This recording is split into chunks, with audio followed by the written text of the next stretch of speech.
Nos vifs remerciements à tous les honorables députés pour la qualité du travail qu'ils ont accompli au cours de ces 3 mois que la session vient de durer. En matière de législation, 12 projets de loi ont été analysés et adoptés, à savoir le projet de loi portant ratification par la République du Burundi de l'accord commercial entre le gouvernement de la République du Burundi et le gouvernement de la République de Guinée équatoriale. 2. Le projet de loi portant ratification par la République du Burundi de l'accord de coopération dans le secteur du transport maritime et portuaire entre le gouvernement de la République du Burundi et le gouvernement de la République de Guinée équatoriale. 3.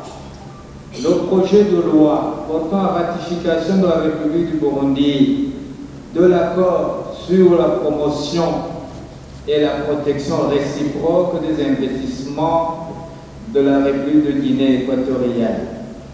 4. Le projet de loi portant ratification de la République du Burundi de l'accord d'exemption de visa réciproque pour les titulaires de passeports diplomatiques et de services entre le gouvernement de la République du Burundi et le gouvernement de la République de Guinée équatoriale. 5. Le projet de loi organique portant la réattribution des compétences de la Cour anticorruption et de son parquet général, ainsi que la réorganisation de la brigade anticorruption. 6. Le projet de loi portant révision numéro 1/24 du 10 septembre 2008 portant code des investissements au Burundi. 7. Le projet de loi portant fixation du budget général de l'État, exercice 2021-2022. 8. Le projet de loi portant ratification par la République du Burundi des accords des dons numéro D 7900-BI et TF0B 5105-BI entre la République du Burundi et l'Association internationale de développement IDA relatif au deuxième financement additionnel du projet d'appui au système de santé du Burundi, KIRA, signé à Bujumbura le 3 mai 2021. 9. Le projet de loi portant ratification par la République du Burundi de l'accord portant création de la zone de libre-échange continentale africaine, ZLECAf. 10. Le projet de loi portant modification de la loi numéro 1/06 du 10 mars 2020 portant instauration et octroi du statut de guide suprême du patriotisme au Burundi au président Pierre Nkurunziza. 11. Le projet de loi portant ratification de l'accord de financement du projet d'appui au développement durable des chaînes de valeur de l'agriculture et de l'élevage au Burundi, PAD-CAE-B, et 12. Le projet de loi portant ratification de l'accord de prêt de l'OFID numéro 13606P relatif au projet d'intensification de la production agricole et réduction de la vulnérabilité au Burundi, PIPAR-VB. L'Assemblée nationale a également analysé et adopté les amendements du Sénat relatifs à 5 des projets de loi que nous venons de citer. Dans le cadre du contrôle de l'action gouvernementale, en date du 15 avril 2021, le Premier ministre est venu présenter au Parlement, réuni en congrès, le bilan de la mise en application du programme du gouvernement pour le premier semestre de l'exercice 2020-2021. Du côté de l'Assemblée nationale, des descentes sur terrain ont été effectuées.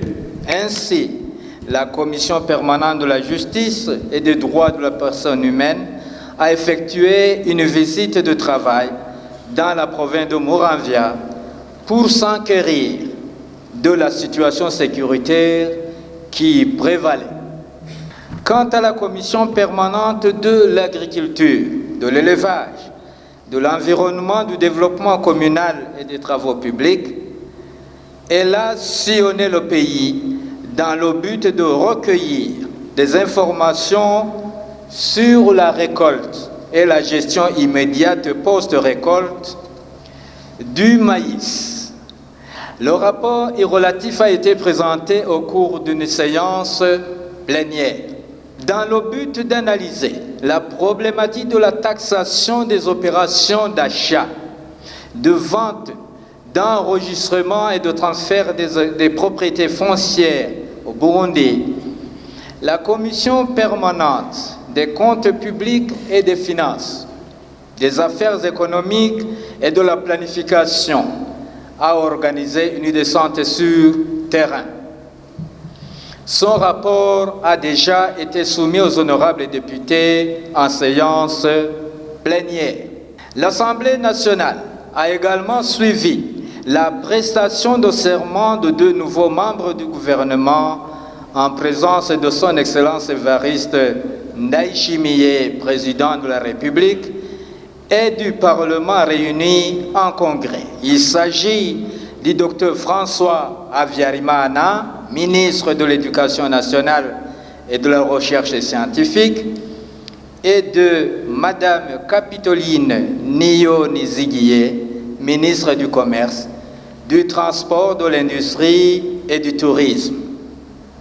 De même, l'Ombudsman de la République du Burundi et le président de la Commission nationale indépendante des droits de l'homme, CNDH, ont présenté devant l'Assemblée nationale les rapports annuels des réalisations des institutions qu'ils dirigent. En outre, le président de la Cour des comptes a soumis à l'Assemblée nationale le rapport des commentaires sur le projet de loi portant fixation du budget général de l'État, exercice 2021-2022. Sur le plan du renforcement des capacités, les députés ont vu leur connaissance consolidée sur des thèmes tels que le rôle de la science, la technologie et l'innovation dans le développement d'un pays, ainsi que le mandat et les activités du mouvement de la Croix-Rouge et de la mise en œuvre nationale des instruments internationaux relatifs au droit international humanitaire au Burundi. S'agissant du développement socio-économique et institutionnel, les membres du bureau de l'Assemblée nationale et les honorables députés ont participé aux différentes réunions pour échanger sur le développement de leurs régions respectives. Dans le cadre de la solidarité, une très haute délégation de l'Assemblée nationale a visité les localités de Kinyinya et Gatumba, de la commune Mutimbuzi, en province de Bujumbura, qui ont été victimes des inondations causées par la montée des eaux du lac Tanganyika et de la rivière Rusizi, étant donné que plusieurs personnes se sont retrouvées sans abri à cause de cette situation. À cette occasion, l'Assemblée nationale s'était munie d'une aide composée de vivres et de non-vivres destinés à plus de 1400 ménages. Nous étions également porteurs d'un message de soutien et de réconfort à leur endroit. Concernant la diplomatie parlementaire, des délégations venues en visite de travail ou de courtoisie ont été reçues en audience. Cependant, compte tenu des restrictions imposées par la pandémie de la Covid-19, les membres du bureau de l'Assemblée nationale des honorables députés ont participé aux réunions virtuelles organisées par des organisations parlementaires internationales. Ainsi, au premier lieu, le 9 avril 2021, en tant que président en exercice du Forum des parlements des pays membres de la Conférence internationale sur la région des Grands Lacs, FPSURGL en sigle, nous avons dirigé la deuxième session extraordinaire de l'Assemblée plénière et la conférence des présidents du Forum. Deuxièmement, en date du 7 mai 2021, nous avons également conduit la 11e session ordinaire de l'Assemblée plénière et la 11e conférence des présidents du Forum des parlements de la CIRGL.